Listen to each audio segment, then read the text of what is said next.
So this is my 1978 Honda XL250 motorcycle that I've had since 1982. It's been a great machine all along. I did put a set of rings in it a few years ago. It's got about 75,000 kilometers on it. Never actually had a full rebuild, but now the timing chain is getting quite noisy. I had to take the side cover off to fix a part of the ratchet on the shifter mechanism so it would keep clicking and shifting. That just was a loose screw. So now I bought a timing chain. I've already checked the timing chain adjuster things, those plastic things that the timing chain rubs on. They're not chunky or broken. This thing was a rip-off price for $81.99. Side cover is ready to remove.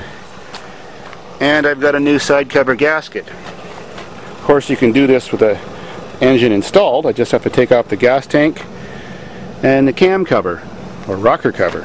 Let's get her done. Tank's off. Now remove the upper motor mount plates, which I've already unbolted, and ready to take off all these bolts. Now that all the bolts are off, got the coil thing moved out of the way.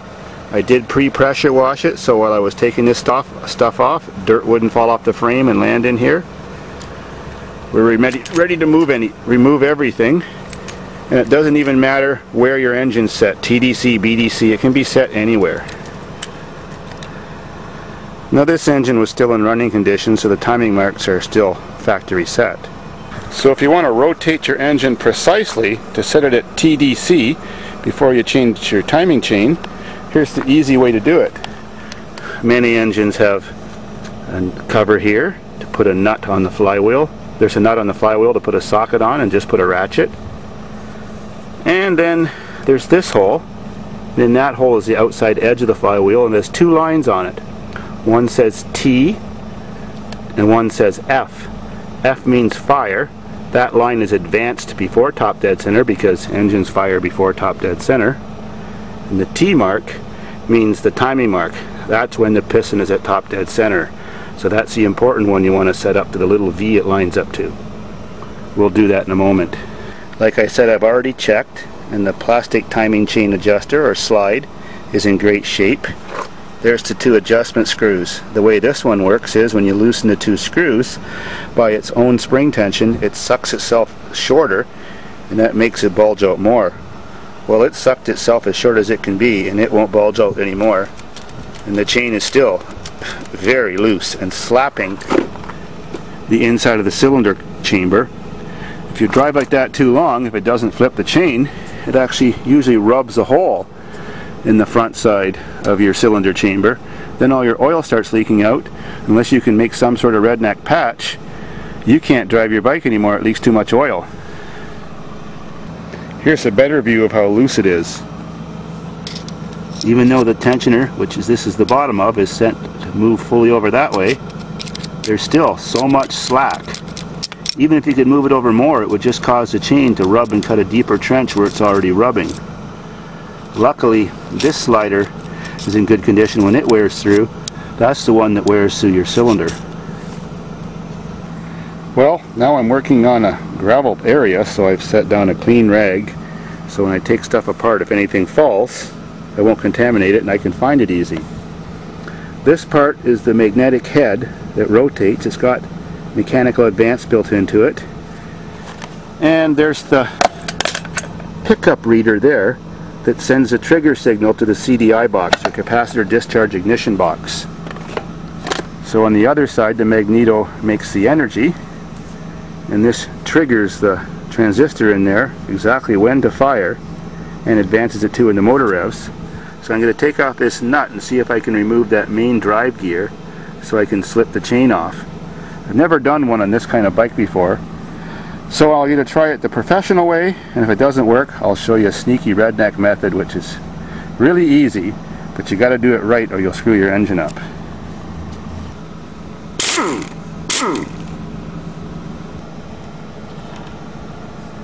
Of course, this has a notch in it, so it only goes on one way. Now the main drive gear isn't a timing gear or anything like that, so it's just got lots of splines, and it can go on any old way when you put it back together. Now we have pretty good access to that chain. Examine your lower sprocket for wear. This one looks good. And as far as I can see, the upper one looks good too. So I didn't have to buy everything. I'm cheap, you know. The next step is to loosen both of these timing chain adjustment bolts. I'll do that now. Just a couple turns.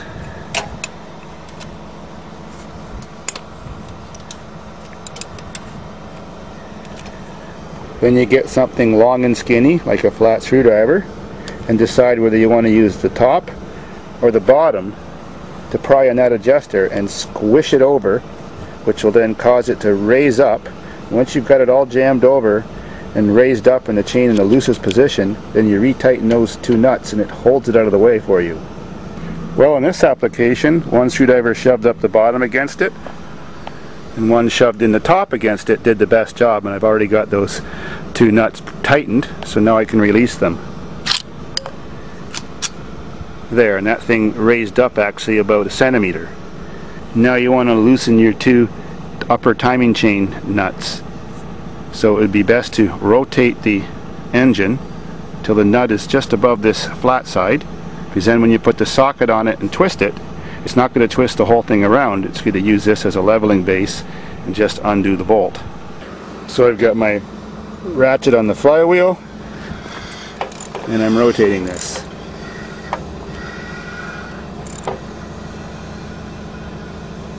There's a good spot to stop. So now when I put my socket on and twist it, it'll hit here and stop everything from turning. Like so. Now rotate it again and just barely loosen the other one free.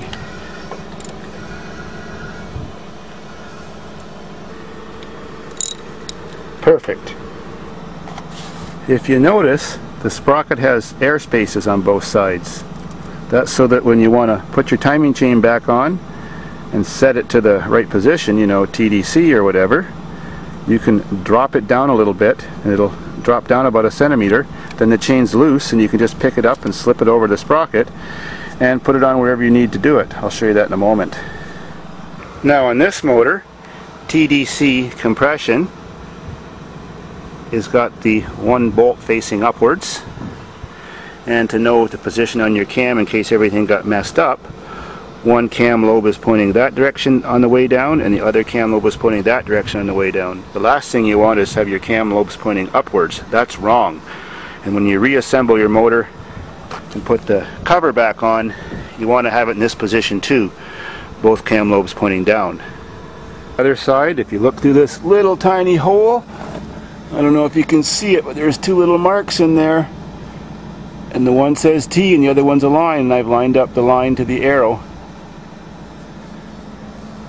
There you can more easily see where those cam lobes are pointing down. So now remove this nut, which I've already loosened. Got the other one out already. We can drop all that loose. You can see it's jumping around there. That don't matter. And we'll remove the camshaft. In the sprocket, we're important to get enough slack to get the camshaft out. Inspect it. Well, this one's not perfect. It's got a couple pits, but it'll do. It's an old bike. Now the one tricky part. For some reason, there's a pin here. That'll be the only thing preventing me from pulling the chain right out now. Luckily, nothing actually held that pin in, so I can slip it right out. Perfect. So I've just slipped off the upper timing gear with my fingers, let the chain drop out through the bottom, and there she be. Sweet. Now I'll tell you about the sneaky redneck method I've even used on cars with tricky timing chains, so I don't even have to take the front of the motor apart, pulleys off, or nothing. It's really nasty, but it works perfect if you're good with a MIG welder.